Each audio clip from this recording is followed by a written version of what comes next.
Olá, gente. Rodrigo Quintão aqui. Estamos hoje para mais um podcast vencedoramente.com, onde nós vamos conversar com Ricardo Bellino e Catarina Bellino.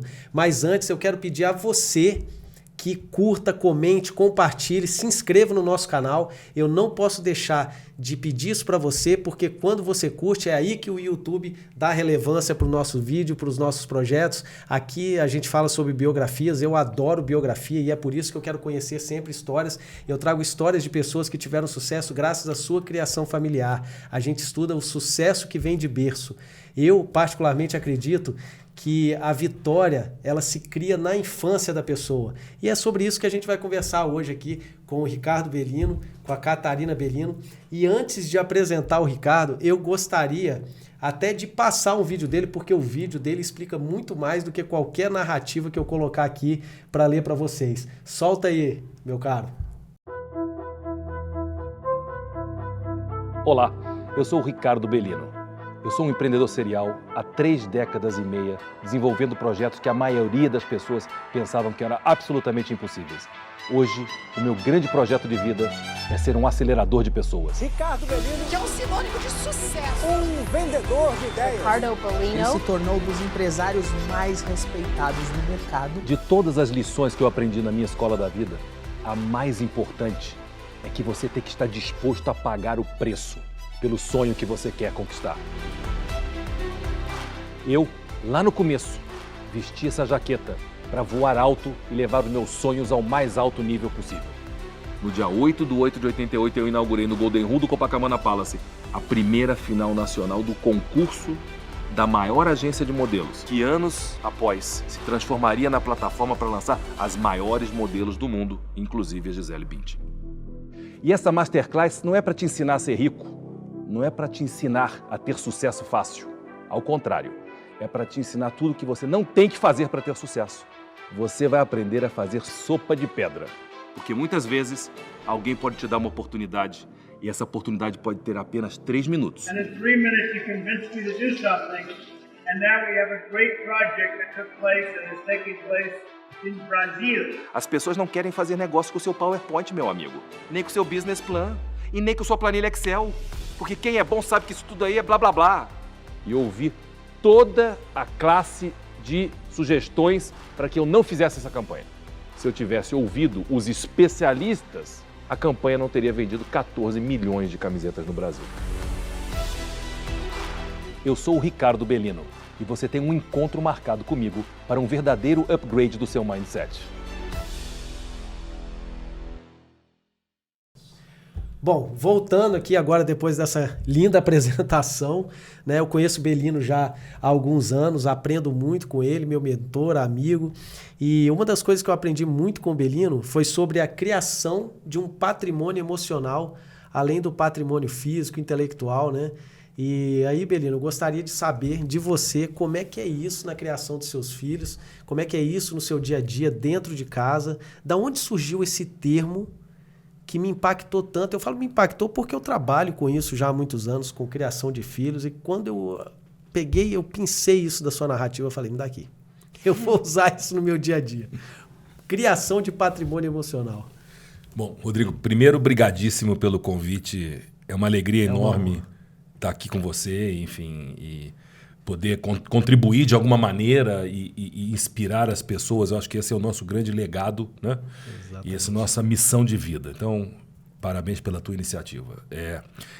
Eu acho que, pegando esse teu gancho, eu acho que para começar essa conversa, né, o que a gente vem aqui, se fala muito de sucesso, e esse sucesso que é medido pela quantidade de dinheiro acumulado, pelas fortunas, pelas listas dos mais ricos, né?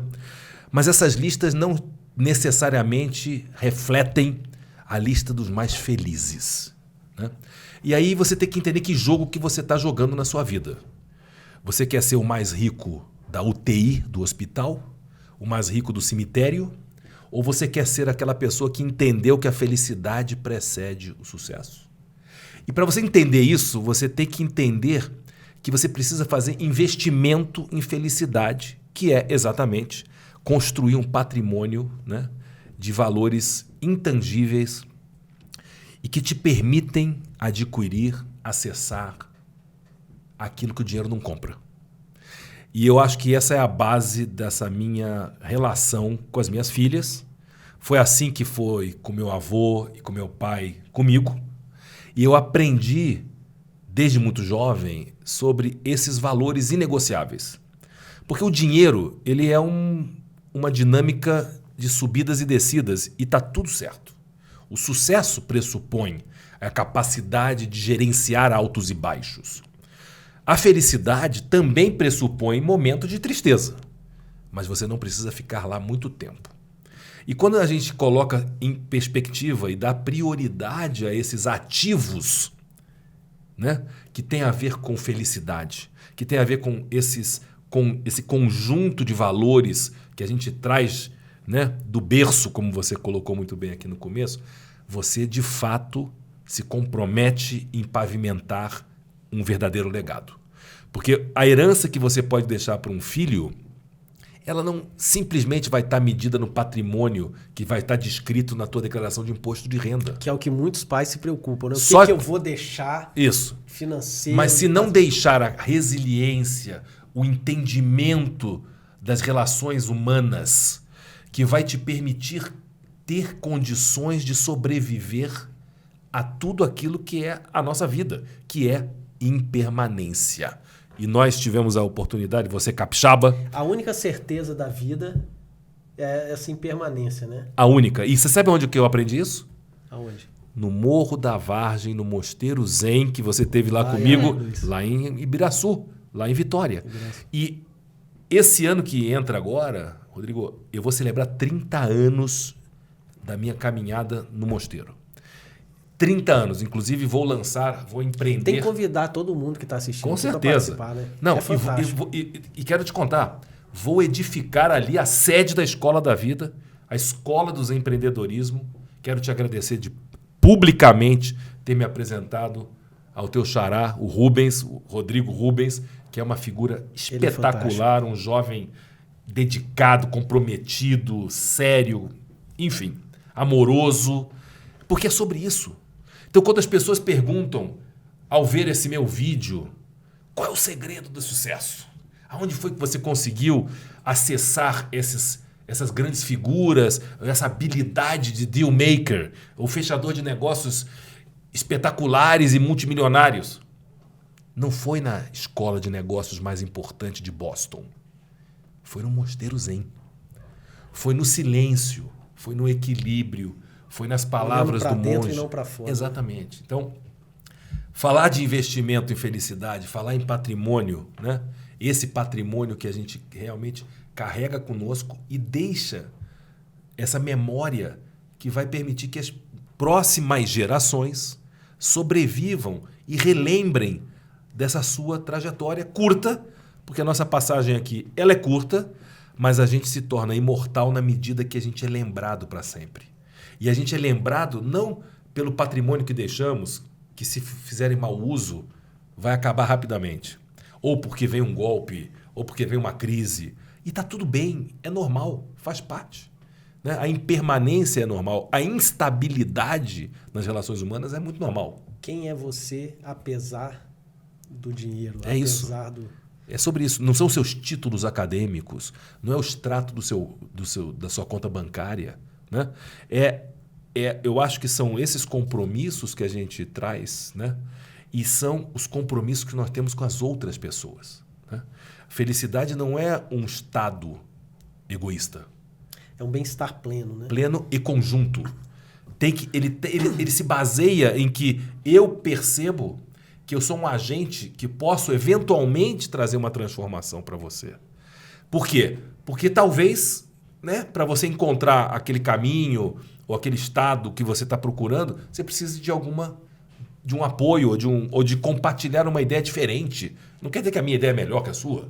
Ela é só diferente. Eu só tenho um jeito diferente de ver o mundo e talvez de me relacionar com as pessoas. E quem sabe, no final do dia, essa seja, de fato, o segredo, né, desse, vamos chamar, suposto sucesso, que as pessoas tanto aplaudem e valorizam. Né? Mas, de novo, eu estou mais comprometido nessa fase da minha vida com a felicidade e com o ecoar dessa felicidade, desse estilo de vida feliz, do que apenas o acúmulo material de um sucesso mercenário, mesmo sendo capitalista, comprometido com resultados e fazer negócios e ganhar dinheiro, não tem nada de errado. Mas eu acho que tem que haver um equilíbrio. E eu acho muito interessante que você trouxe uma coisa que aconteceu há 30 anos na sua vida. Você fala muito sobre escola da vida. Sim. E quando a gente para refletir, a gente realmente vê que as nossas grandes conquistas têm muito mais a ver com o que nós aprendemos durante a vida, seja em contato com outras pessoas, com o social, dentro de casa, etc., do que necessariamente dentro de um sistema, de uma escola, sistema educacional, dentro de uma escola. E você foi lá no mosteiro, teve um grande aprendizado lá sobre essa questão da felicidade, há 30 anos, e nós temos a Catarina com 20. E aí eu queria saber o seguinte, como que você pegou esse aprendizado e já trouxe ele para dentro de casa? Como que foi esse dia a dia da escola, da transferência do aprendizado da vida pro ensinamento da vida dentro de casa? Eu acho que eu consigo resumir muito bem de uma maneira simples. Eu acho que esse aprendizado que eu acumulei e que venho me atualizando permanentemente, não existe conhecimento nenhum suficiente que possa te dizer que você já sabe tudo. Eu acho que essa presunção, muitas vezes que acontecem quando nós transitamos numa escala acadêmica de títulos, de doutorados, etc., né? Você chega no topo da montanha, onde não tem mais nada para aprender, porque agora você virou doutor, né? Já doutor, tem todos os títulos. Todos os títulos, aí você vai ser professor, né? Você vai dar aula. E eu acho que um estado muito perigoso. É perigosíssimo, porque ele pressupõe uma arrogância intelectual. Mas o pior não é isso. O pior é que você deixa de escutar, você deixa de compartilhar, você deixa de ouvir. E eu te diria que a maior lição, se eu pudesse destacar uma, né, de tudo que eu ouvi, do que eu vivenciei no mosteiro, e que trago comigo todos os dias, mesmo quando não estou lá, porque não é fácil, é esse entendimento de que você deve estar aberto a escutar críticas, né, sem se ofender, independente da patente de quem está te transmitindo essa crítica. Então, com as minhas filhas, né, eu tenho uma que é a Vitória, que inclusive quando eu fui para o mosteiro... São duas filhas, né? Duas filhas. A Vitória, que tem 30 anos, né, e que comemora exatamente esse mesmo... né, esse período que eu comecei a estar lá, a frequentar o mosteiro, e a Catarina, que tem 10 a menos, tem 20 anos. Mas o importante eu, por mais sucessos e ser essa figura inspiradora, né, eu sempre me permiti que na nossa relação pai e filhas, eu pudesse escutar uma opinião, uma crítica, uma visão diferente. Não termina sempre em concordâncias. Às vezes tem frições e brigas e discussões que são necessárias. Família, né? É necessário para esse crescimento. E eu acho que ao dar essa oportunidade, dessa troca, né, você constrói intimidade com o filho. Não necessariamente você tem intimidade com o filho. Mas para construir intimidade, você tem que dar espaço. Você tem que dar protagonismo. E ouvir e participar. E eu sou muito participativo. Então, com as duas, né, cada uma no seu estilo, né? Catarina tem uma personalidade muito mais próxima e por isso a gente briga mais e a gente passa mais tempo juntos e a gente está juntos, né? Então, você queria falar e eu não te deixei. Não, porque deixa eu só pontuar uma coisa muito importante que você falou, e aí a gente volta nesse protagonismo, que é a questão da pessoa ser líder de si mesma. Isso é fantástico, já começa dentro de casa. Você ouvir o que uma outra pessoa tem para dizer, isso é uma habilidade muito importante, né? A pessoa conseguir olhar para o que o outro está dizendo e tentar entender nas palavras dele, no sentimento, seja na agressividade, seja na leveza, como a outra pessoa transmite uma crítica, de parar, observar e ouvir, né? Agora, mais habilidade ainda é você ouvir, analisar e não se ofender. Isso é o mais difícil de tudo. Sim. Né? Então, assim, só queria fazer essa pontuação porque você trouxe uma coisa fantástica e que muitas pessoas, às vezes, se exercitam ouvir críticas, ótimo. Agora, e o exercício de não se ofender? Olhar para aquilo como uma coisa boa, uma mensagem que está chegando, seja da forma qual for, né? E trabalhar aquilo internamente. Isso é fantástico. E aí você estava falando que você trabalha esse protagonismo nas duas, que você tem a Catarina mais próxima de você, com a personalidade, e por isso, às vezes, tem mais embates, né? Mas isso é natural. Eu me sinto muito feliz, né? Primeiro de ter essa oportunidade, porque eu acho que essa intimidade, né, e essa cumplicidade entre pai e filho, ela tem que ser construída e alimentada e retroalimentada permanentemente, né? Não é uma relação hierárquica, não é um autoritarismo, não é uma autoridade conquistada apenas pela relação, né, sanguínea. Ela tem que existir admiração, tem que existir respeito. E você, infelizmente, você não é obrigado a respeitar.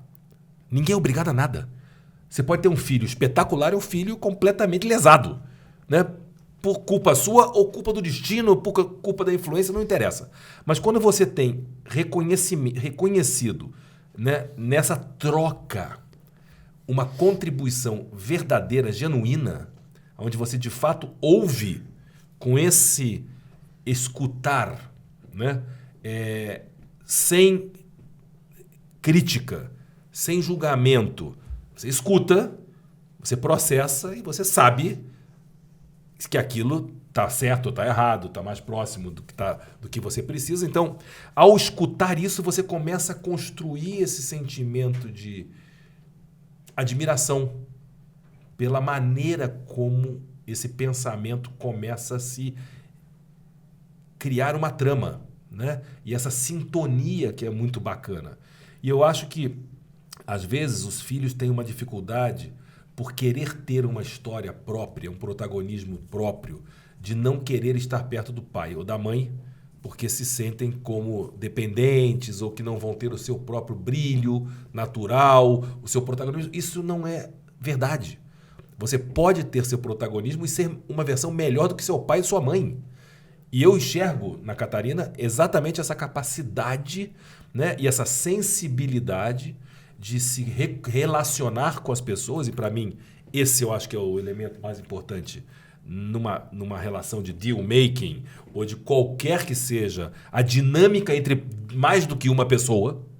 Tem mais do que uma pessoa, meu amigo, primeiro tem conflito em potencial, e segundo tem oportunidade em potencial. É assim que tem que chegar um deal-maker. Não é assim? É gerenciador de problema e cavador de oportunidade, porque vai ter conflito com certeza. Não há hipótese que não vai ter conflito.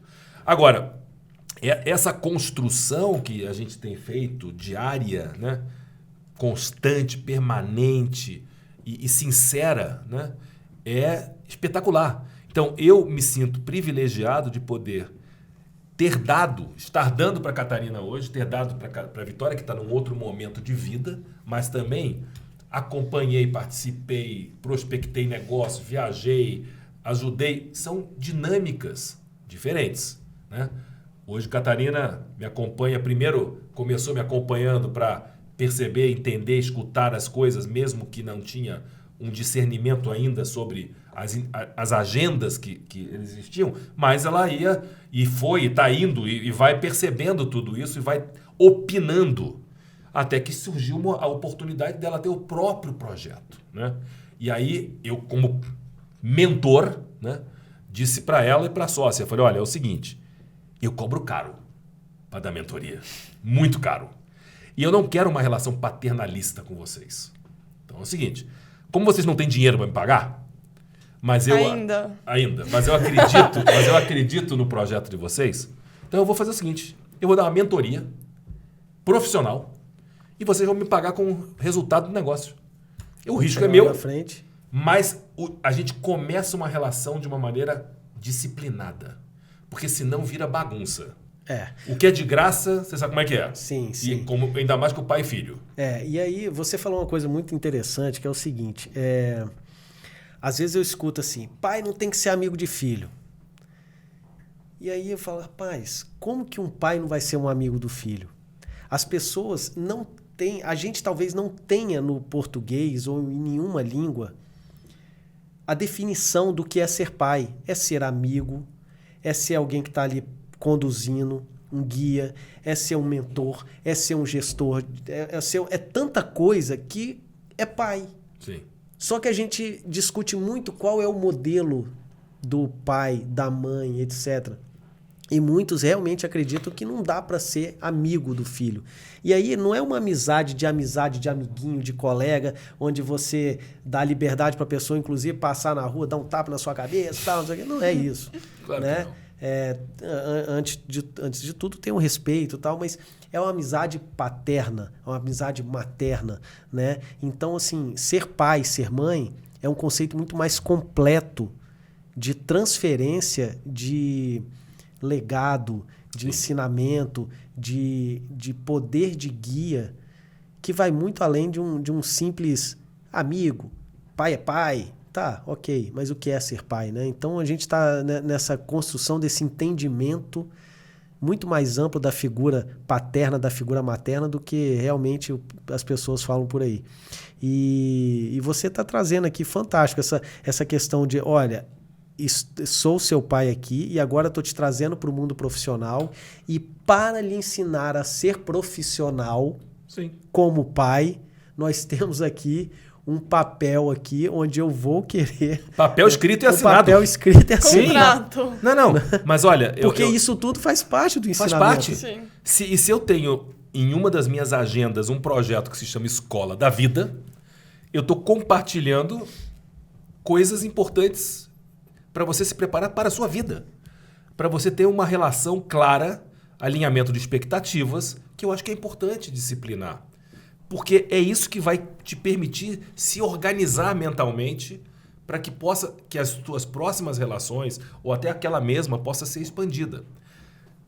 Como é pai e filhos, eu acho que isso aqui é um diálogo entre três, né? Vamos deixar a Catarina também falar, mas eu quero deixar aqui já uma contribuição aqui ao teu programa e a você.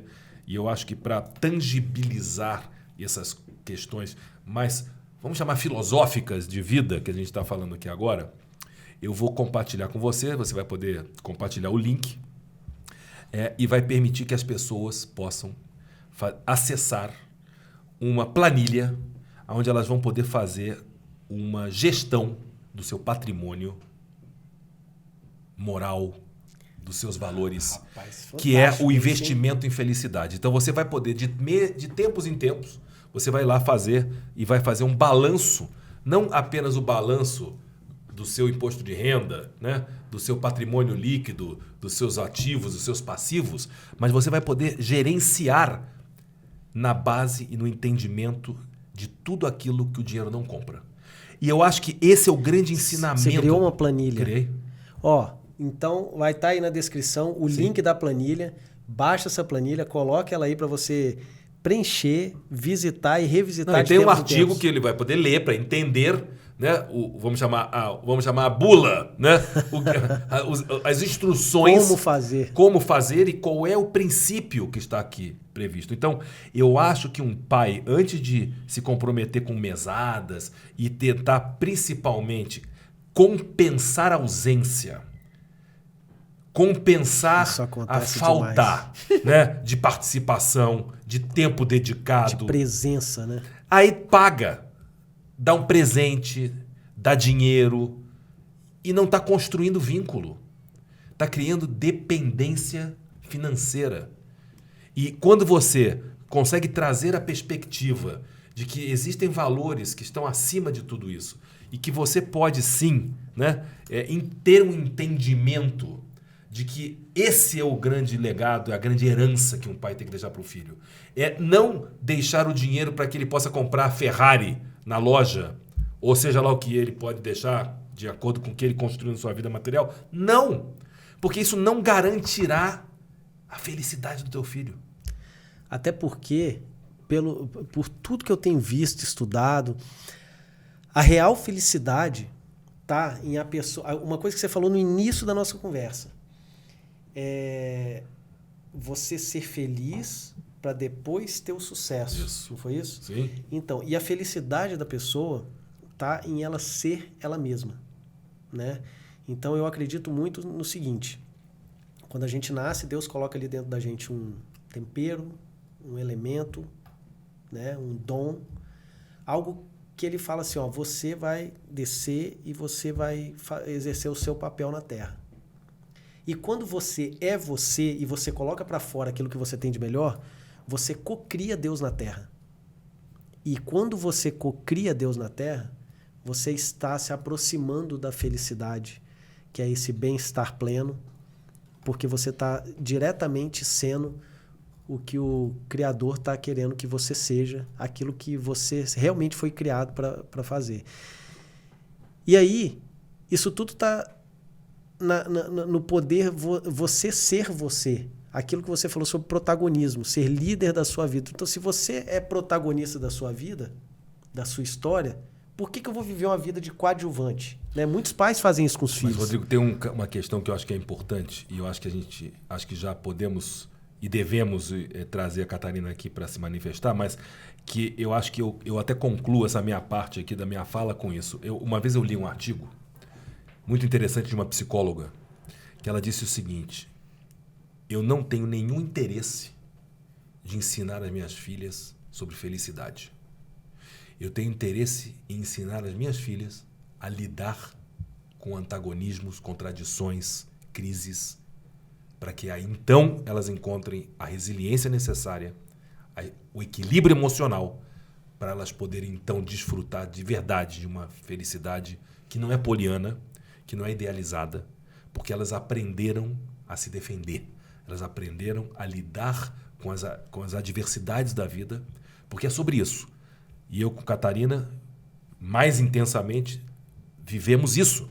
Ela participa dos meus momentos. E esses momentos podem, em algum momento, me deprimir, me apurrinhar, me trazer um momento de desabafo. É normal. É fundamental entender isso.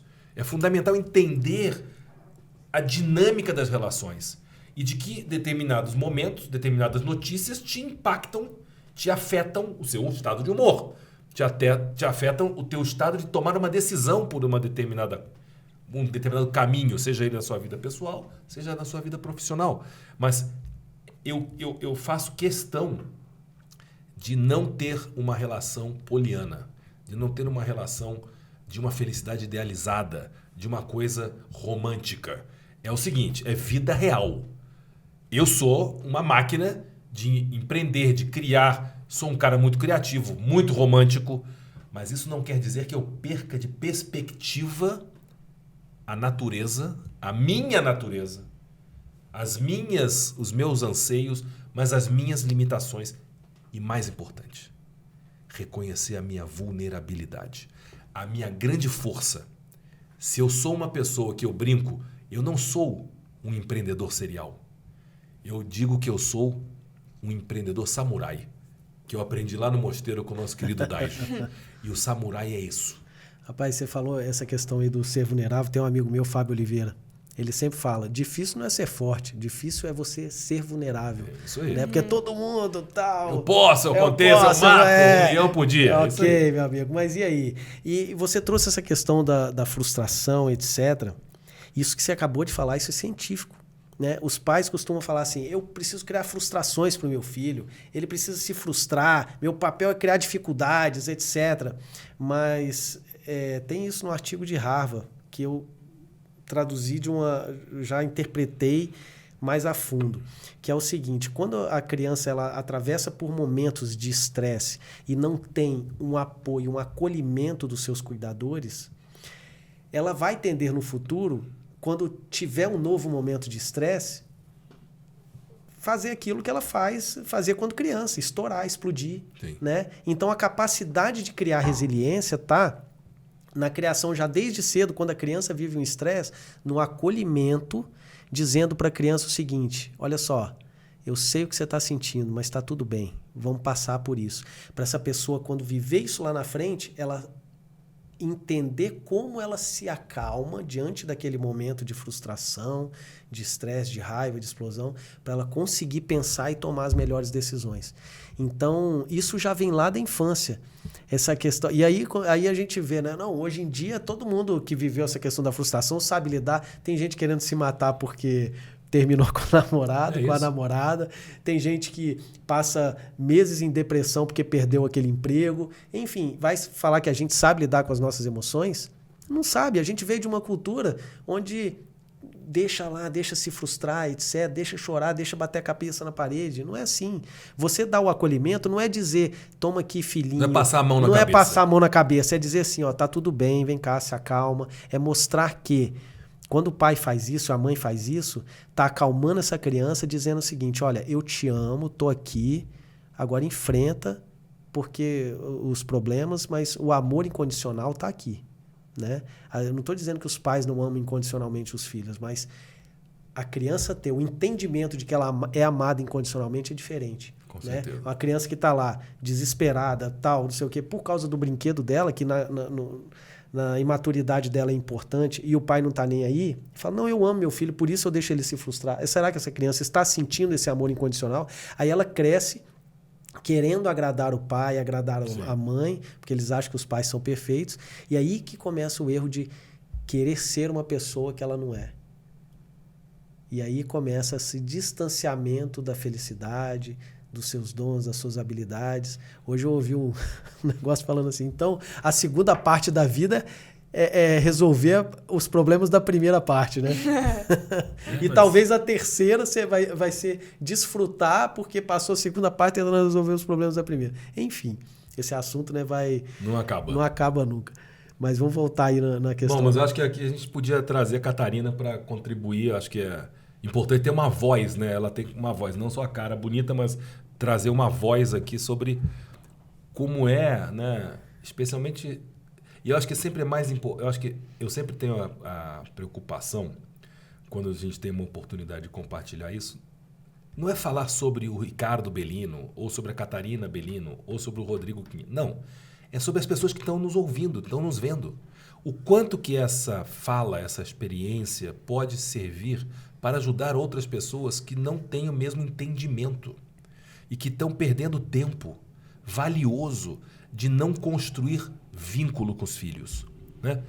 E a recíproca é verdadeira, dos filhos com os pais. Porque se fica na relação apenas de obrigação, ela é muito frágil. O que vai sustentar é essa cumplicidade, né?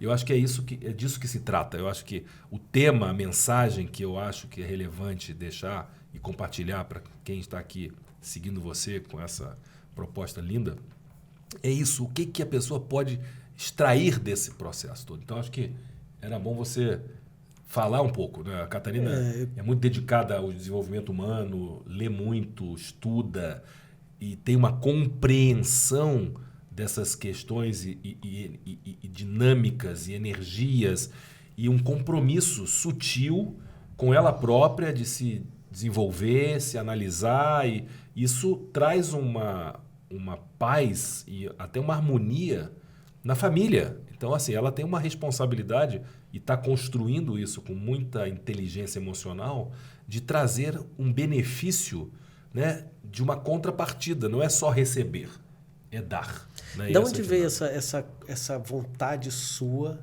de querer ajudar e levar isso para o mundo dos negócios? Bom, o lado de levar para o mundo dos negócios, eu já sei de onde veio, né? Mas esse casamento do social, do querer o bem junto com os negócios. Me conta um pouco aí dessa sua história, como você chegou até esse novo projeto, e fala pra gente desse projeto.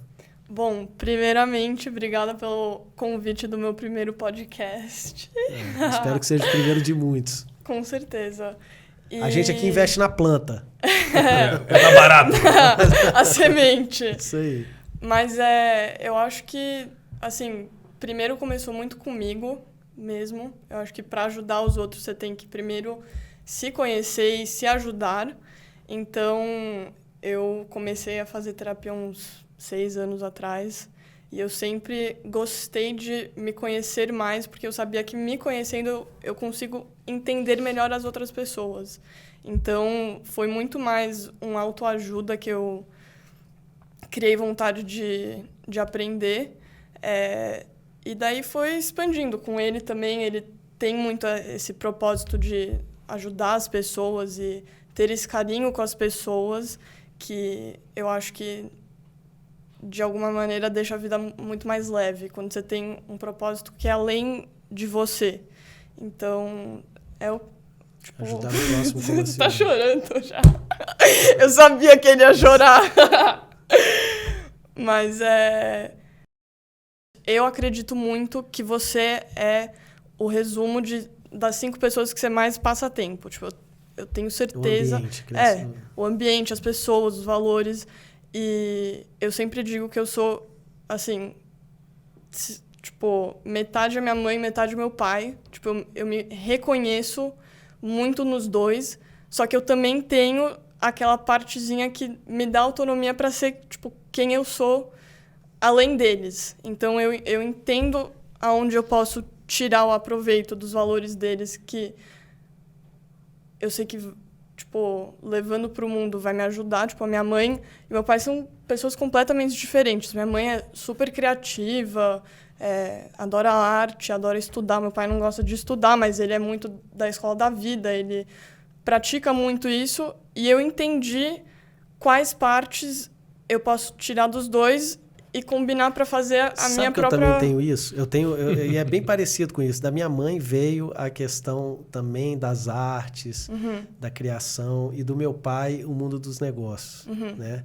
E eu acho até que faz parte, né, de como Deus coloca tudo em nossas vidas. Então, eu aprendi muito com meu pai. Meu pai também é muito dessa questão da escola da vida.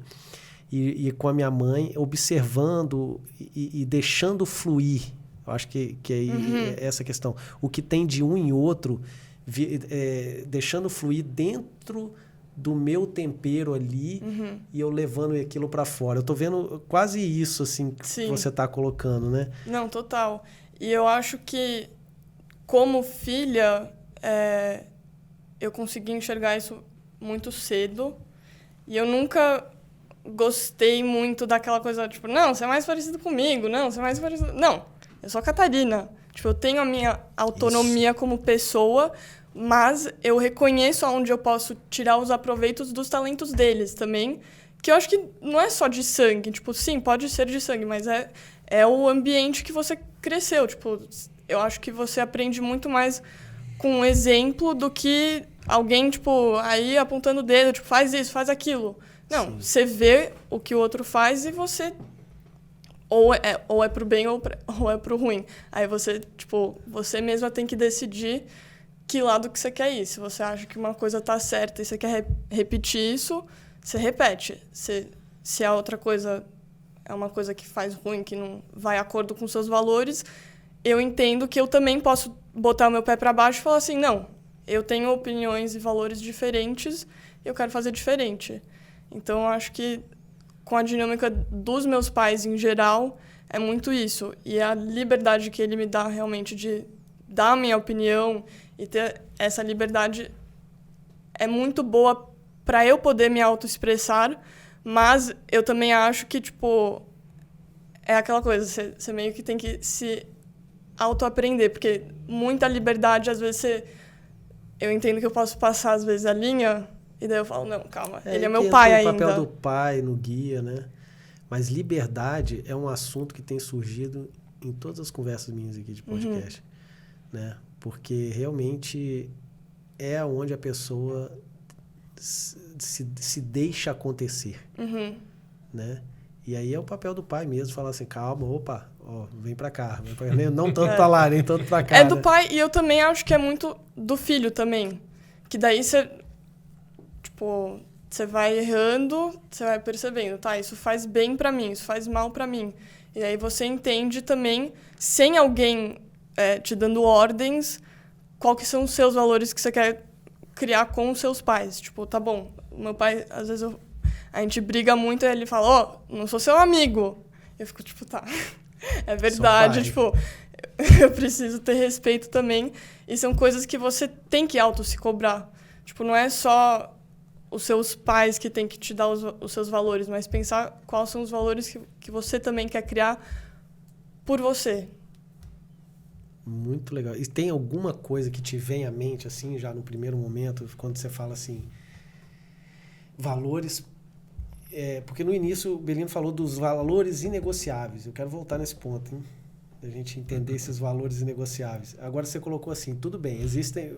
Pelo que eu estou entendendo, tá? Existem os valores inegociáveis, mas eu quero colocar mais um nessa lista aí, é isso? Alguma coisa que você tem, que seja importante colocar, ou simplesmente uma afirmação mesmo? Não, eu sou eu aqui, eu quero também construir minha história a partir disso. Eu acho que, talvez, em questão do meu pai, um valor que eu acrescento muito mais na minha vida do que ele é o educacional. Que eu, tipo...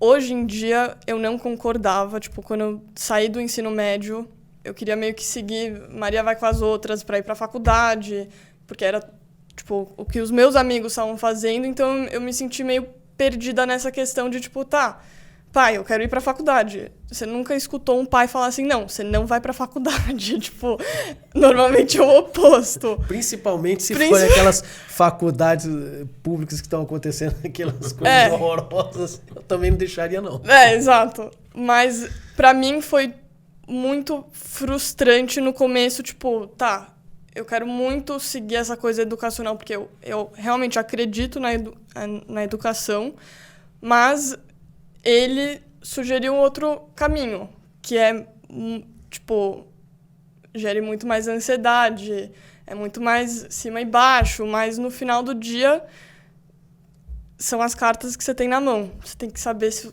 como jogar o jogo. Então, quando ele, enfim, me colocou para esse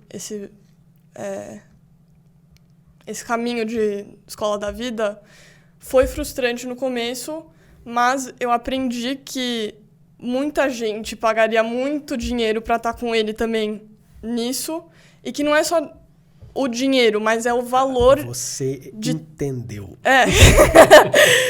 Eu falei, opa!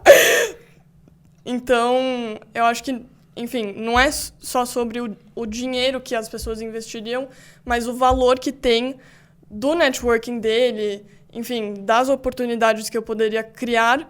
E depois, tipo, mais na frente, quando eu realmente tiver alguma coisa que eu queira estudar, eu vou e eu sigo esse caminho. Porque não era que eu nasci e falei, eu quero ser médica, eu quero ser advogada. Não, eu não sabia. Que nem todos os meus amigos. Todos os meus amigos não sabiam o que eles queriam fazer, eles fizeram ADM. O meu pai falou, não, você não vai fazer um curso por obrigação, porque você sente essa pressão na sociedade que você tem que ir para a faculdade com 18 anos de idade. Ninguém sabe o que quer fazer da vida, normalmente. Ninguém sabe o que quer fazer da vida com 18 anos de idade.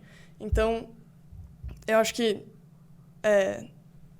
isso foi algo que ele me deu, mas que também, ao lado disso, tipo, eu continuei a querer ter a educacional, mas mais pro lado de cursos. Então, tipo, escolher cursos que eu curto, escolher cursos que, tipo, faz mais a ver comigo e não, assim, acompanhar ele, mas também continuar nessa coisa educacional. Só que de uma forma que não é muito comum, não é... Muito sistemática, né? Muito, hoje em dia, eu acredito que esse caminho é um caminho fantástico, porque é a partir do seu interesse que você vai buscar se aperfeiçoar dentro desse mundo rico de cursos diferentes que nós temos hoje em dia. Hoje, eu acredito assim, todo mundo tem algo dentro dele que dá para ensinar, que ele sabe fazer melhor do que qualquer pessoa.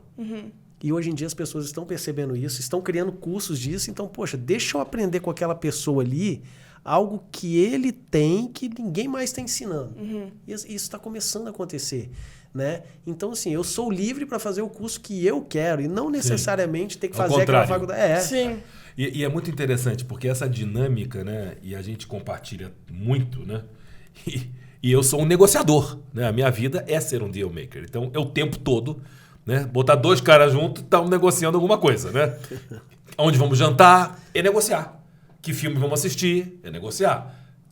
Tudo na vida, entre dois seres humanos, está pautado numa dinâmica de negociar. Não é só fechar negócio. Isso é uma habilidade. Um bom fechador de negócios, ele é um negociador em tudo na vida dele. Né? Ele entende essa dinâmica das pessoas. Então a gente compartilha, por exemplo, muito.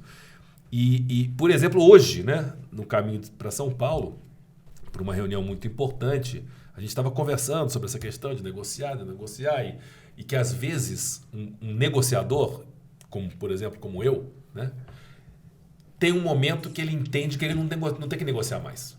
Isso não quer dizer que ele vai ser intransigente, vai dizer é assim ou não. Não! Vai aceitar. Porque ele vai olhar o todo, a floresta, e não a árvore. Isso é uma aula. Quanto vale essa aula de negociação? Então nós estamos no carro fazendo um curso. É o seu like que vale essa aula, hein? Dá esse like aí, curte, porque não é você que está pagando, não, é o YouTube. Então curte e aproveita esse momento, vamos voltar aqui para a nossa aula. Então quando você olha a floresta, você dá um passo para trás, olha sob uma perspectiva mais ampla e diz, espera aí,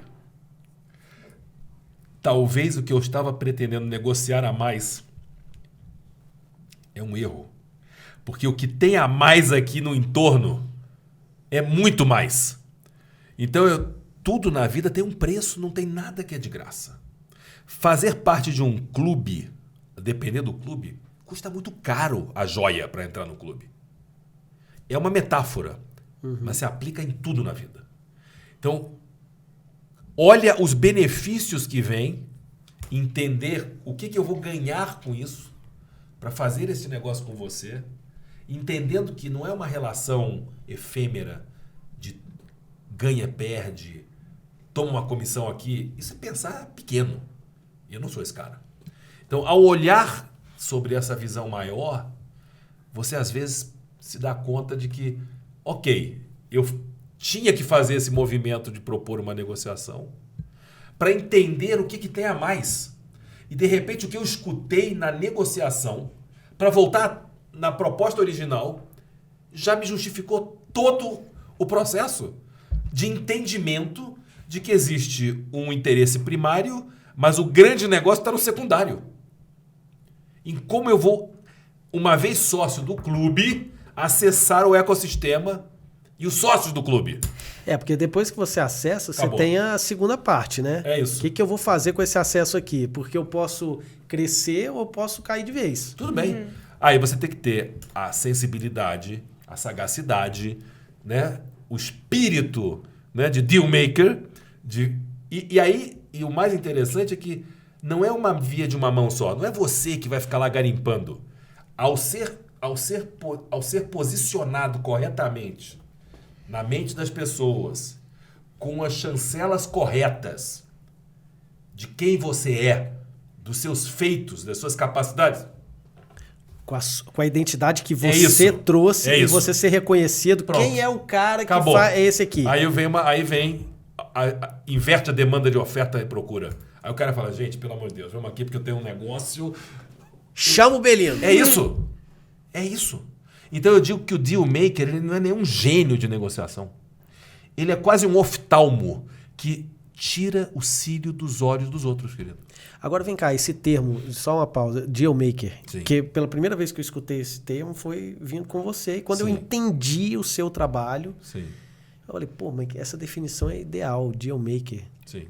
Né? Você inventou isso? Como é que foi isso? Essa palavra, essa expressão, ela data de 1886. E traz essa origem, né, de ser exatamente essa pessoa capaz de articular, negociar e dar uma dimensão maior a uma negociação, a construir valor numa relação empresarial, né, normalmente de troca, né, de interesses para construir algo maior. Então, é um conjunto de atitudes e de mentalidade que faz toda a diferença. Não é o vendedor apenas de um produto ou serviço, não é o corretor. Não é corretor. É uma união de interesses em prol de um algo ter um maior. entendimento do todo, né? É o entendimento que te permite, por exemplo, ter o cuidado, né, de preservar sempre a relação interpessoal. Porque os negócios têm uma tendência a terem momentos de altos e baixos. Né, também. E às vezes de dar errado. Né? E a gente vive um mundo hoje acelerado de negócios que até ontem eram um sucesso e hoje não existem mais.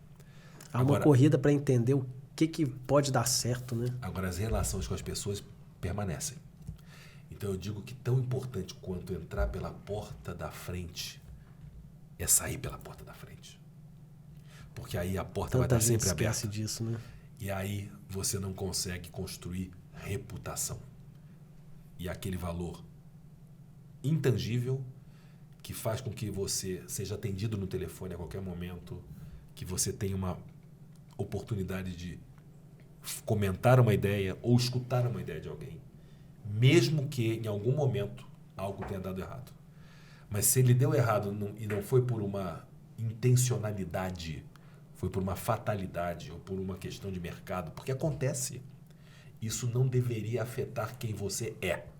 Você está em uma condição, num negócio, temporariamente, mas você não é isso. Você é os valores que você constrói, carrega com você e transmite para outras pessoas para construir uma nova consciência e um legado verdadeiro para os seus filhos, para os seus amigos. Volta no início da nossa conversa aqui. É isso. Bom, você anotou aqui, pode falar.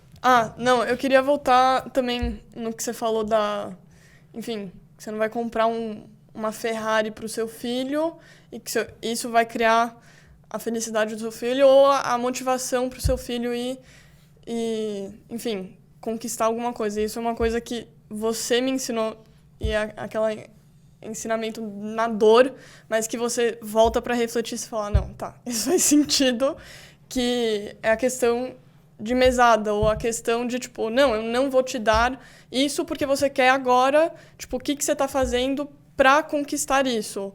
Então, é esse sangue no olho que não é de escassez. Eu até vi um vídeo engraçado hoje sobre uma mãe que estava falando isso sobre os filhos dela pequeno, que o filho chegou para ela e falou assim, você quer mãe, eu quero muito um iPhone. Ela falou assim, claro, você pode ter, o que você vai fazer para ganhar o iPhone?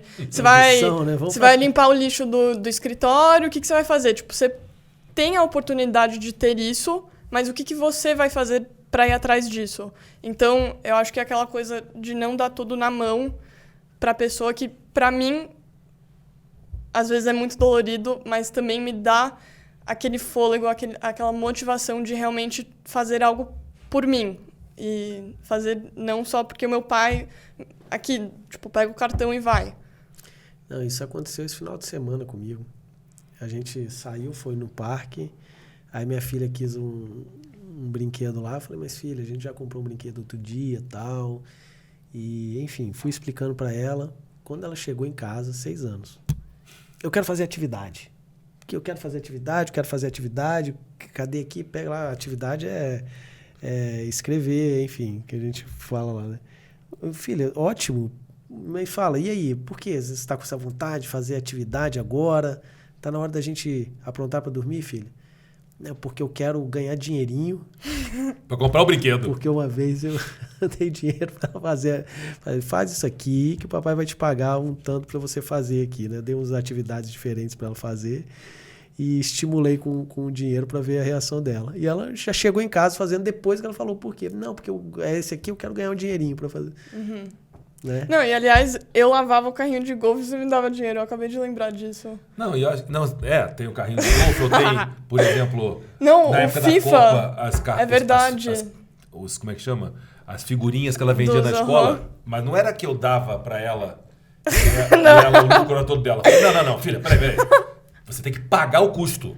Eu vou financiar o teu comércio de... É verdade, eu lembro muito disso. Só que isso aqui custa X. Você Não, vai me e eu vendia até por mais barato, porque você comprava aqui, então, era 10 dólares mais barato. Lá nos Estados Unidos era 50 dólares, eu vendia por 40, eu dava 20 pra ele, eu ficava com 20, eu achava o máximo. Não, porque senão não tem a noção. As coisas têm custo. Não, e vai aprendendo como é que funciona. É isso. Né? A dinâmica do, enfim, né, do escambo, ou do comércio, ou do negócio. Porque tudo começa no nível, né, 1.0. Depois a gente vai ficando mais sofisticado e vai agregando outras, né, estratégias, vamos dizer. Mas eu acho que é sobre isso. Eu acho que essa é a grande mensagem, né, que fica. Não são os nossos projetos ou coisas, enfim, que são biografias que estão tão disponíveis aqui, né? Você pode fazer um Google e descobrir as minhas aventuras empreendedoras. Mas eu acho que é a perspectiva de, né, esse olhar, né? O que você está, aonde você está investindo o seu tempo, aonde você está construindo laços e vínculos de fato que vão se perpetuar, porque todos nós temos dinâmicas e a vida nos leva para outros caminhos e elas crescem e se casam e vão ter suas famílias e tudo, mas tem uma bagagem que você vai carregar e aquilo vai ficar, né? E você vai se tornar... Eu digo que eu acho que a importância na vida que nós podemos ter na vida de outros é quando a gente é permanente. E ser permanente na vida das pessoas é ser lembrado. É estar presente mesmo ausente fisicamente, né? Quando você tem aquele momento de inspiração memórias, por meio de... e aquilo naquele momento de trás eu falo, gente do céu, como é que ele faria aquilo? E aquilo te ajuda. Você foi permanente. Aí está construído o círculo virtuoso da... Não, às vezes eu tenho aqui uma ideia com potencial de negócios e potenciais parceiros. Eu realmente, às vezes, o que Belino faria aqui nesse negócio? Ele validaria essa ideia com fulano, depois pegaria isso aqui, já assinaria um contrato de intenções aqui, que são as coisas que eu aprendi junto com a mentoria, né? É isso. Mas é isso, eu estou dizendo. Eu acho que a gente precisa, não precisa de nada, a gente não tem que nada, mas é melhor, né, a gente ter essa consciência, essa lucidez dessa rota, dessa estrada que a gente está perseguindo, né, e de fato pensar que como nós temos uma passagem curta de uma vida impermanente, né, e que não temos aviso prévio para, né, passar para a próxima dimensão, né, a gente tem que fazer dessa bom uso do tempo, das relações, das energias investidas, né? Você quer ser lembrado como? Né? Você quer ser lembrado por quê e como? Isso é uma pergunta importantíssima, né? Eu fui surpreendido, eu acho que a gente podia até, de repente, não sei, mas eu não sei qual é a dinâmica do teu tempo, mas eu acho que a gente pode quase ir na direção de uma conclusão. E eu soube indiretamente, né, por uma pessoa querida, que Daijo, o abade do mosteiro, nosso mosteiro maravilhoso lá de Ibiraçu. Que todo mundo tem que conhecer, hein? Não, tem que botar uma imagem. Maior Buda do Ocidente. O grande Buda, o maior Buda das Américas. Joga aí no Google que vocês vão ver. Mosteiro. Ibiraçu, Morro da Vagem. Lá de Ibiraçu, Morro da Vagem, entrada, grande Buda. Vocês vão ver as fotos, etc. Lá é um local fantástico, de realmente um lugar para você ter um reencontro, olhando mais para dentro, né? E de grandes ensinamentos. Eu passei 3 dias lá fantásticos. Volta aí pro... Não, mas para concluir esse raciocínio, eu tomei conhecimento, não foi ele que me disse diretamente, que ele teria, então, reservado um assento para mim, para as minhas cinzas no cemitério dos monges, né? E ele me mandou esse recado. E eu fiquei muito lisonjeado. Tudo. Ele falou, manda avisar a família que é aqui. As cinzas dele vêm para cá e é inegociável. Falei, tá bom, tá combinado. Já vou comentar para todo mundo, já para saber onde que vai mandar a caixinha, a urna. Mas tudo bem. E aí, nesse último programa que você fez e que eu chamo de Zen Empreendedorismo, eu estava fazendo, na última sessão de meditação, eu tive uma inspiração. E essa inspiração me levou a tomar uma decisão de escrever um livro póstumo. Que memórias eu quero deixar após a minha morte para inspirar as pessoas a partir das experiências que eu vivi ali? E como uma maneira de retribuir o carinho, o acolhimento, para que eu esteja ali representado, não apenas como cinzas num jardim. E uma das coisas que é muito sutil e profundo do ensinamento do Zen é sobre o vazio. E esse vazio, né, é a desconstrução de tudo aquilo que a gente vê e sente e toca, mas é esse vazio que nos permite espaço para sentir, para criar, para co-criar, né, para reinventar. E aí eu resolvi que eu ia... Então, o título desse livro seria, né, Os Ensinamentos desse Vazio. Né? E aí, depois acompanhando Daijo apresentando as atividades do mosteiro, eles estavam ali no templo da oração e ele estava explicando que o mosteiro budista não se remunera, não gera receita, renda, a partir do dízimo. Não existe o dízimo no mosteiro, no budismo. Então, eles vivem de doações voluntárias. E eles têm alguns serviços comunitários. Batismo, casamento e serviços memoriais. E aí ele começou a explicar que os serviços memoriais se constituem de missa de sétimo dia, 30 dias, 3 meses, 1 ano, 6 anos e 7 anos, uma coisa assim. Naquela hora eu decidi que, além do livro, eu teria 6 ou 7 eventos que eu iria promover para relembrar. Porque as pessoas precisam ser relembradas. Elas esquecem. Né? Aquele livro tem já uma estrutura criada, que eu já criei, que trata de determinados temas, né, que fazem parte desse conjunto de valores filosóficos que eu aplico na minha vida há 30 anos e que me forjaram quem eu sou hoje. E eu quero deixar isso como um legado, uma retribuição carinhosa, né, por aquele acolhimento, né, daquele amigo querido. E aí nós estávamos fazendo a última cerimônia, antes de nos despedirmos e irmos embora no dia seguinte, e aquele dia que eu faço uma preleção ali, né, uma palestra. E eu tinha decidido que não ia fazer palestra nenhuma, que eu ia mudar. E que eu ia dar assim, a oportunidade de cada pessoa me fazer uma pergunta. No templo da oração, a dinâmica não era de palestra. Eram dezenas de pessoas que estavam ali, cada uma me fazia uma pergunta. E eu respondia de forma serial, uma a uma, e depois eu entregava carinhosamente uma japamala que eu levei de presente para cada um, e ali a gente construía aquele momento fraternal. E aí eu contei essa história do livro, expliquei essa história, né, como foi esse convite do Daijo, né, para que eu permanecesse naquele lugar. E aí eu falei, mas eu não vou estar aqui depois dos 6 eventos que vão ter, não estarei aqui. E aí eles me entregaram uma caixa de incensos do Vaticano budista. E aí naquele momento eu estava explicando isso às pessoas, e foi um momento assim de muita emoção. Falei, então eu preciso de alguém que vai cuidar desse meu legado e que virá aqui para acender esses incensos. E aí convidei a Catarina e entreguei a ela, simbolicamente, a caixa dos incensos. E ali a gente forjou esse vínculo. Uma aliança. Uma aliança para a eternidade. E é sobre isso. Eu acho que a mensagem que eu deixaria aqui, né, eu acho que é sobre isso que a gente está falando. E aí aconteceu uma coisa muito interessante. Começamos, então, a partir daquele momento, muitas lágrimas, muita emoção, e aí começaram as perguntas, né?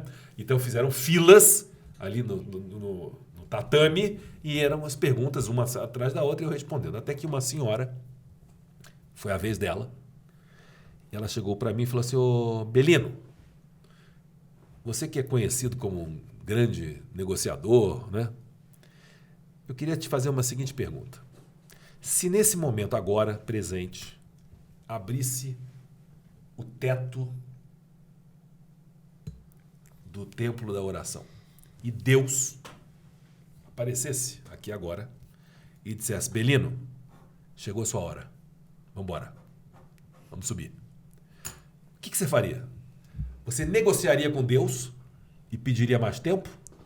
Até porque você tem uma vida, né, generosa, abundante, feliz, você esse cara está nesse momento, né, está aqui compartilhando, está fazendo a sua parte. Você aceitaria ou você negociaria? E eu nem pensei. Eu falei, olha, até um grande negociador sabe que tem um momento que você não negocia. Porque o privilégio de ter Deus aqui me dizendo, vamos subir, ele quis dizer, chegou a sua hora. Você entendeu a sua missão. Você entendeu para o que você veio nesse mundo. Agora, deixa que eles entendam. Deixa que eles pensem sobre esse assunto. É quase que você não entender que o maior presente chegou, né? É isso. Vamos pro bem bom, meu cara. É isso.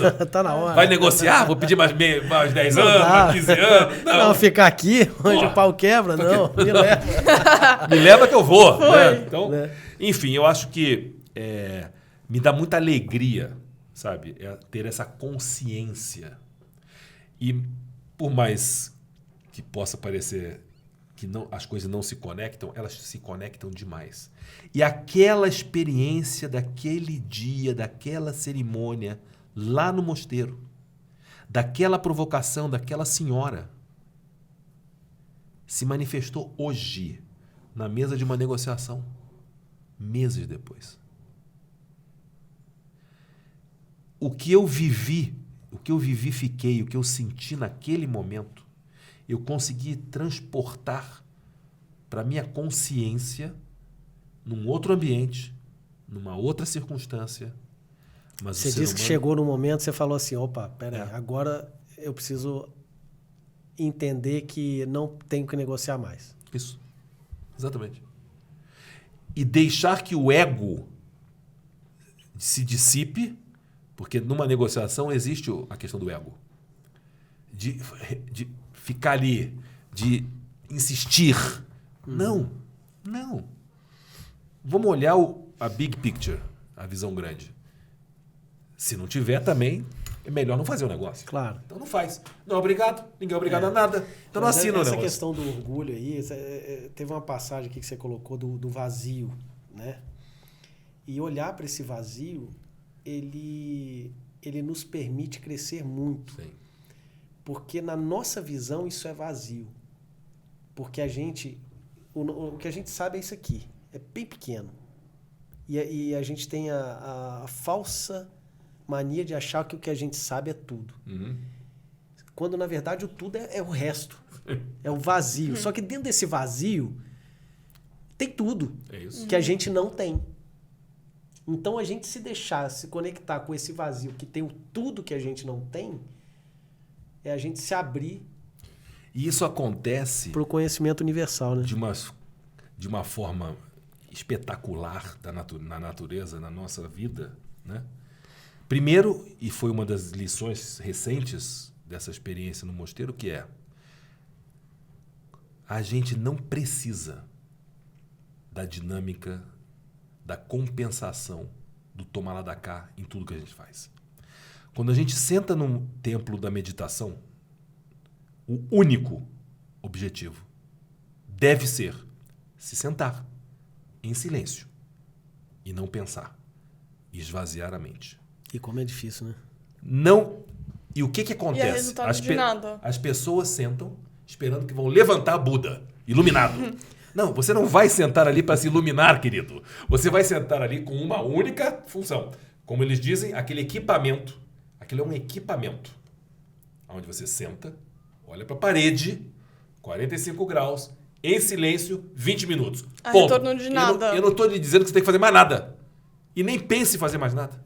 Não, e nem pensar que você vai ter algo por fazer isso. Você vai fazer Uma isso... compensação. Não tem compensação. É. A compensação é só você mesmo ter o controle sobre você, sobre as suas emoções, e esvaziar a sua cabeça. E aí você dá um espaço... É rápido. Você dá espaço para que as manifestações aconteçam. E nem sempre você precisa ter controle de tudo. Você pode e deve manifestar alguma coisa e deixar com que essa dimensão maior, que cada um chamará do que quiser, cumpra seu papel no seu tempo. E hoje me aconteceu mais uma vez uma coisa como essa. Então, ao você dizer para você mesmo ou fazer essa manifestação e dizer: eu gostaria de encontrar essa pessoa e fazer uma homenagem a essa pessoa que já está guardada há mais de um ano. Tudo tem seu tempo. Acredite que essa pessoa cruzou do meu lado. E eu já havia abordado a pessoa e proposto, e eram agendas que não se casavam, até que você entende que elas vão se casar quando você não tiver intencionalidade. A minha vida está baseada em coracionalidade. Eu sou coracional. E ter a consciência dessa capacidade de se conectar pelo coracional te abre umas possibilidades que não estão aparentes aos nossos olhos, mas aquilo que a gente manifesta. O que é ser coracional? É você não precisar racionalizar através de uma intenção tudo que você quer fazer. Porque quando você é intencional, você está construindo uma agenda, você está racionalizando. De acordo com a sua cabeça e não dando espaço. É. E a gente se conecta, eu pelo menos, eu estou falando de mim, estou generalizando, eu não sou professor, eu sou uma pessoa que tem uma vivência. Eu estou dizendo que, para mim, essa conexão coracional, essa frequência, na Califórnia, você agora está morando nos Estados Unidos, em São Francisco, tem um instituto chamado HeartMath. Eles desenvolveram uma tecnologia que lê a frequência do coração. E essa frequência é uma inteligência. E ele se comunica com outros corações. Existe uma comunicação não verbal, frequencional, que comunica e que nos conecta. Por que você acha que tem conexões e empatias maiores? Eu já ouvi falar que tem estudos voltados à descoberta de... Olha só, meu... enfim, eu não sou da área da ciência, etc. A gente gosta de ciência, estuda, então... Enfim, logicamente alguém vai falar assim, isso é uma grande besteira, mas enfim... Não tem problema. Ouvi falar, tá aí, então... Não tenho responsabilidade sobre o que eu ouvi, mas vou falar. Que tem gente que estuda neurônios dos sentimentos. Então, assim, a gente tem neurônios que se conectam aqui, ó, o tato, né? Sim. Esses neurônios levam esses sinais para o cérebro. E os sentimentos, neurônios que servem para detectar os sentimentos, né? Então... Mas, olha, se é certo ou se é errado, ou quase certo ou quase errado, não importa. Porque o que interessa no final do dia... Não tem aquela história do santo bateu? Não, meu santo não bateu é com fulano. E acontece? Acontece. Vai falar que isso não é claro? Para qualquer pessoa que está aqui assistindo. Aí você pode escolher o seguinte. É um acaso ou é científico? Ou tá no meio? Mas o que importa é que o santo, quando não bate, não bate. Não bate. Ou quando bate, também bate e você fala, parece que a gente se conhece há anos.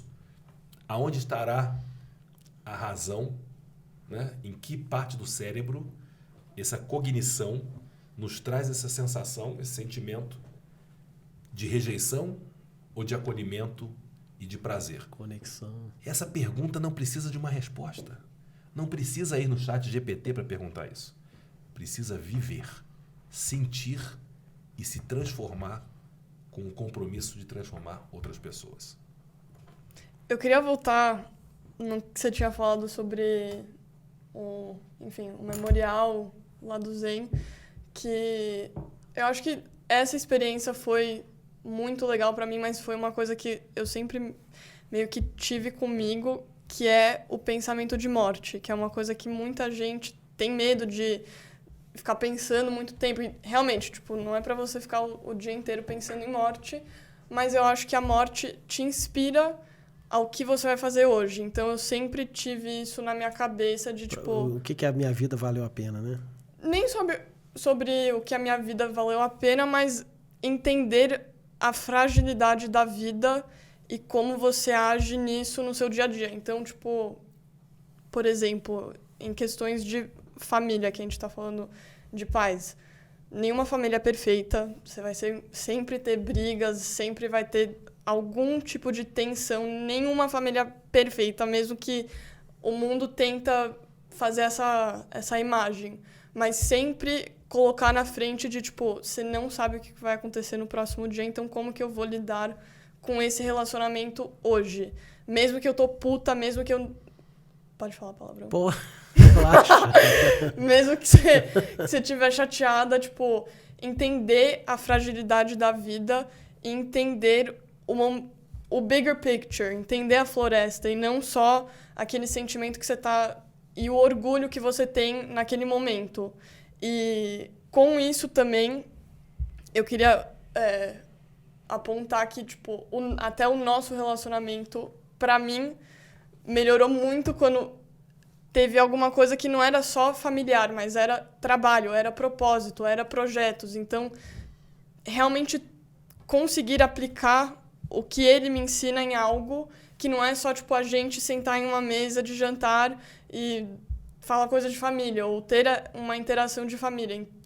Realmente ter uma coisa que terceiriza isso, que vira um relacionamento diferente de só pai e filha. Tipo, a gente sempre vai ser pai e filha, mas quando você tem um projeto, você tem outras experiências com aquela pessoa, você meio que tira, talvez, alguns problemas que você pode ter familiares. Eu não sei se... Entendi. Você tá olhando o seu pai além do pai. Uhum. Então, tá indo para ele pro dia a dia, pro campo de batalha, e tá entendendo, às vezes, tô colocando da forma como eu tô enxergando, a forma dele ser dentro de casa. Sim. E aí você compreende. Entendi. Me entender conectei que mais. E é legal ver que essa conexão se aprofunda no momento em que vocês vão juntos pro trabalho, pro campo de guerra, né? Esse podcast que está sendo gravado logo depois de uma reunião muito importante que você mencionou para mim e que ela estava presente com você. Tá sempre presente. Olha isso. E essa experiência, né, quase que por osmose, né, porque, enfim, está lá e escutando e participando e às vezes, e muitas vezes, quase sempre, opinando e criticando e trazendo uma opinião, né, eu acho que isso é uma visão interessante porque traz uma perspectiva que a gente não tem, às vezes, porque olha sobre um outro ângulo e fica aquele, né, ponto cego que você não enxerga no retrovisor, né, ou no para-brisa mesmo, e aí você tem o benefício, né, de ter essa contribuição, né, eu diria, que no nosso caso ela transcende a questão do negócio em si, porque no final do dia o que a gente está fazendo mesmo é construir um vínculo, uma intimidade, uma cumplicidade, que isso é impagável. Isso volta lá no começo, que é o balanço do teu patrimônio, para você entender onde você está na sua declaração de renda dos ativos que tem a ver com a sua vida emocional e sua felicidade. Então, revisitar isso de tempos em tempos é importante para entender de uma maneira honesta e sincera, porque a resposta precisa de verdade. Você pode enganar todo mundo, você não engana é você. A única pessoa que a gente não engana é a gente. Pode enganar todo mundo. Bom de conversa. A gente nem é Deus. Não engana, não. Não engana. Então, eu acho que é sobre isso. Quer dizer, você tem um projeto lindo que é o Mundo em Cores, né, que é a Escola de Paz. Né? Eu acho que isso aqui é uma extensão, um aprimoramento, uma ampliação desse seu projeto maravilhoso. E eu acho que é isso, é dar voz, é esse diálogo entre pais e filhos, enfim, né? De poder ter aqui, compartilhar com outros pais e outros filhos que pode existir uma maneira diferente de se relacionar entre pais e filhos. É sobre isso. Não tem uma fórmula perfeita, mas existem formas diferentes e que podem ajudar outras pessoas. E o objetivo desse podcast aqui é justamente esse, é contar histórias para cada um e ali tirar um aprendizado, trazer o que pode aplicar na sua vida. E eu quero compartilhar com vocês aqui qual foi o meu maior aprendizado hoje aqui. Rapaz, eu sei que você senta em grandes mesas de negociação com pessoas que todo mundo conhece pela mídia. Hoje foi um desses dias, tanto você falou, o Belino tem acesso a grandes nomes, assim, a um toque do WhatsApp, do celular, né? Enfim. E tem um cara que ele está querendo encontrar ele há um ano, etc. Encontrou hoje. E hoje estava nessa reunião junto com a Catarina. Então, eu estou olhando aqui e falo, o cara, ele carrega a filha dele junto com ele para esse trabalho, essas grandes mesas de negociação, como essa de hoje, que você... né? Então, geralmente as pessoas... Não, fica quieto aí, menino. Não, peraí que o papai tá fazendo coisa importante. Dá licença, sai daqui. Não, peraí. Não fala nada não. Peraí. Não, você pegou ela, levou. E tá levando, e tá acompanhando. Então, assim, me fez olhar para minha filha, que tem 6 anos hoje, fala, já pensou? Eu tenho que tomar muito cuidado para eu também não transferir minhas vontades para ela, né? Sim. Se ela quisesse me acompanhar no meu dia a dia, e aí me coloca aquele desafio. Então eu tenho que profissionalmente crescer o tanto que eu quero ver ela progredir para quando eu chegar lá e falar, agora vem, o caminho está trilhado. Mas ela tem o caminho dela. Mas eu fico assim, olhando muito admirado para ver assim, cara, ele está carregando ela. Tipo assim, olha, ela é minha sócia aqui, ela tá junto comigo, ela tá... E tá aqui comigo. Entendeu? Assim, Você parou para imaginar quantas pessoas fariam isso? São poucas. A gente vê, como a gente estava conversando ali, o João Kepler com o Davi, tem um aqui, né? Um aqui, outro ali, mas isso não é uma regra, nem de perto. É muito, até o contrário, é quase que contraintuitivo ao pensamento vigente dentro do mundo empresarial. Sim. E eu acho que, pelo menos para mim, é uma coisa que eu entendi um pouco mais caminhando com ele, porque no começo foi uma coisa mais espontânea e tipo, não tenho muito o que fazer, vou acompanhar ele, porque eu tô meio perdida. Mas aí eu entendi que seguindo os passos dele não quer dizer que eu vou ser mini Ricardinha, tipo, eu não vou ser o mini Ricardo, mas que eu posso ir com ele, ter essas experiências e depois, quando eu realmente tiver alguma coisa clara na minha mente e um propósito maior, seguir o meu próprio caminho. Mas realmente ter essa oportunidade de ter uma experiência, entrar no mundo dele, porque as experiências dele fizeram quem ele é hoje. Mas as minhas vão ser outra história, mas não quer dizer que eu também não posso aprender com os erros deles. Sim, os erros são aprendizados.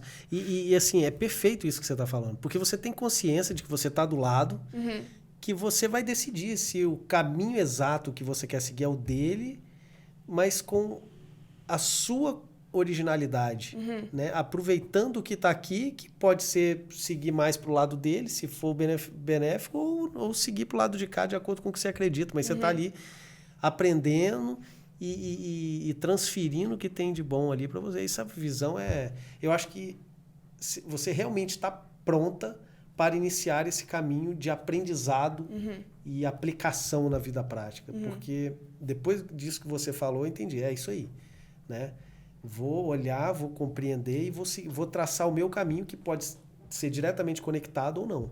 Mas dentro da minha personalidade, da minha identidade, isso aí. Não, e é uma coisa que ele me ensinou muito também de não ser, tipo, Maria vai com as outras. Porque eu sinto que a escola, o sistema da escola bota muito na nossa cabeça de, tipo, Você vai sair do ensino médio, você vai aplicar para as faculdades. Se você não aplicar para aquela faculdade, você não vai ter um emprego. E se você não tiver um emprego, você vai, tipo, não ser nada da vida. Então, saber que não tem uma fórmula mágica para uma jornada na sua vida. Tipo, eu tô seguindo uma jornada, tô menos perdida, mas tô caminhando. Tipo, você tem que seguir em frente. É isso que ele me ensina também, de tipo, tudo bem, você pode não saber o caminho inteiro, mas vai o primeiro passo. E eu acho que, tipo, não tem nada errado de querer também aprender com os nossos pais, porque muita gente quer ir para a faculdade, quer ir seguir o próprio caminho, ter muita autonomia, mas também enxergar dentro de casa o que você tem primeiro, que eu acho que... Naturalmente a gente enxerga por conta do exemplo, etc. Né? A gente vive aí a geração neném, né, que o pessoal diz muito, mas justamente essa geração existe porque ela foi nesse caminho da Maria que vai com as outras. Né? Eu vou fazer a faculdade disso porque, por causa disso, por causa daquilo, porque eu ouvi falar para agradar a mãe, para agradar o pai, ou porque eu vou fazer medicina porque eu sou bom em biologia, eu vou fazer física porque eu sou bom em matemática, engenheiro porque eu sou bom em física, em matemática, enfim. Aí se forma, a pessoa não sabe para onde ir porque aquilo não está dentro dela e vira geração neném. Sim. Né? Porque eu vou estudar o quê? Não tem motivação, não tem interesse, e fica realmente perdida. Essa geração neném é uma geração de muitas pessoas que sim estudaram, que fizeram uma faculdade, etc., mas não se encontram. Né? E o que eu estou entendendo é que você está tendo a chance de você descobrir o que você quer. Né? Sim. E não as escolas, o sistema educacional de uma forma geral, ele realmente cria dificuldades em fazer com que a pessoa pense com a própria cabeça. A história do sistema educacional foi feito para criar robô. Foi, exatamente. E o pior, foi feito para criar pessoas para obedecerem cegamente ao Estado. Exatamente. Né? A história do sistema educacional na Prússia foi isso. Depois de uma guerra, né, eles viram que a Prússia perdeu a guerra para o exército de Napoleão porque os soldados pensavam com a própria cabeça.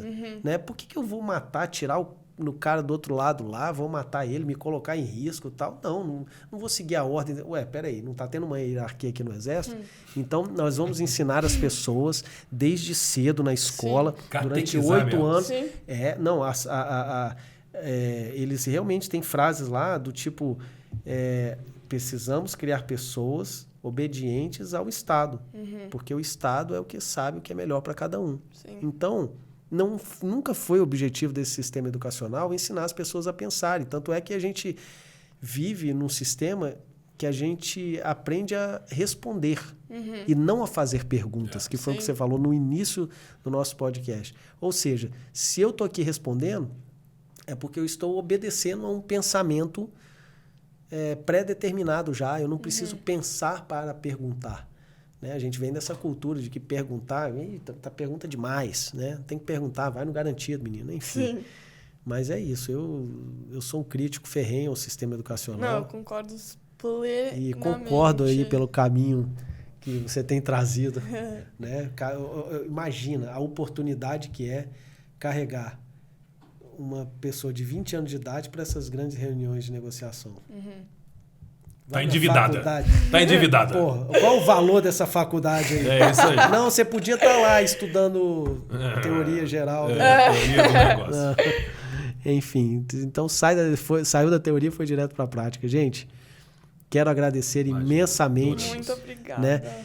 Tem uma coisa que eu esqueci de fazer.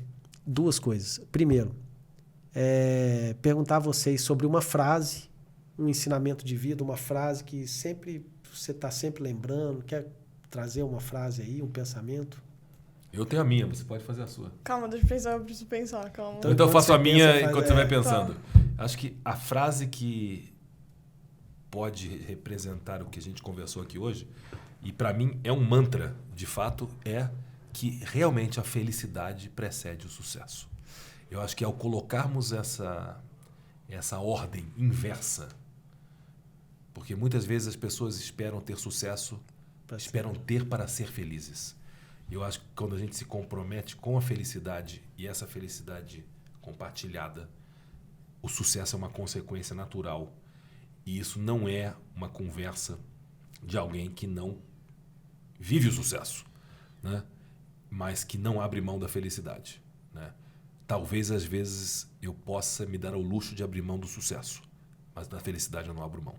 Eu acho que, ao colocar essa perspectiva, você se projeta a uma outra dimensão e constrói, de fato, aquilo que vai ser a tua lembrança, o teu legado e aquela moeda que vai permitir com que aquelas pessoas que seguem com você possam acessar aquilo que o dinheiro não compra.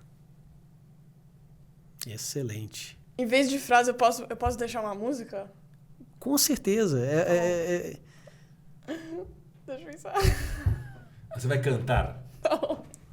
Não, vou deixar uma música de sugestão. Ah, eu já sei a música. O que é o que é? Qual que é o artista? Sabe? Essa eu não conheço. Aquela... Viver... E não terá vergonha de ser Mas feliz. não chamou o que é essa música? É sim, o que é o que é. Esse é o nome da música? Sim! Então tá ótimo. Então bota chama o maestro e Essa. bota a música, corta O que é isso o que aqui. é. Agora é o momento gratidão. A quem vocês diriam obrigado? Primeira pessoa primeiro nome que veio à mente. Eu diria obrigado a Catarina. Obrigada ao meu pai. Legal. Gente, e assim finalizamos, agradecemos aqui imensamente o carinho, esse papo agradável e muito enriquecedor, inspirador. Para nós também. E eu acho, Obrigada. tenho certeza, na verdade, que vai ajudar muitos pais aí, muitas pessoas a olharem para dentro de si, o que estão fazendo dentro de suas casas. Muito legal. Obrigado. viu? Adorei meu primeiro podcast. Não, primeiro podcast a gente nunca esquece. Exato. Valeu, gente. Curte, comenta, compartilha, se inscreva no canal. Não deixe de fazer isso, porque o algoritmo entende que tem relevância e vai mostrando essa linda mensagem para outras pessoas. Muito obrigado.